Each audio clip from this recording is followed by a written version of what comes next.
naturally timid birds descend among the villagers to collect their reward. He can't hurt this queen.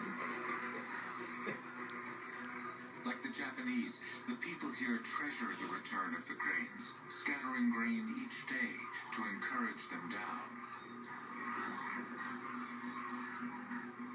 What was once a quick desert stopover has become a place to spend the entire winter.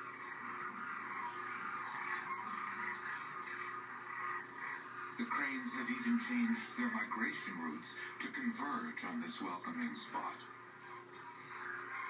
They have been fed here for decades, and in the very center of this desert town, they know they can find safe haven.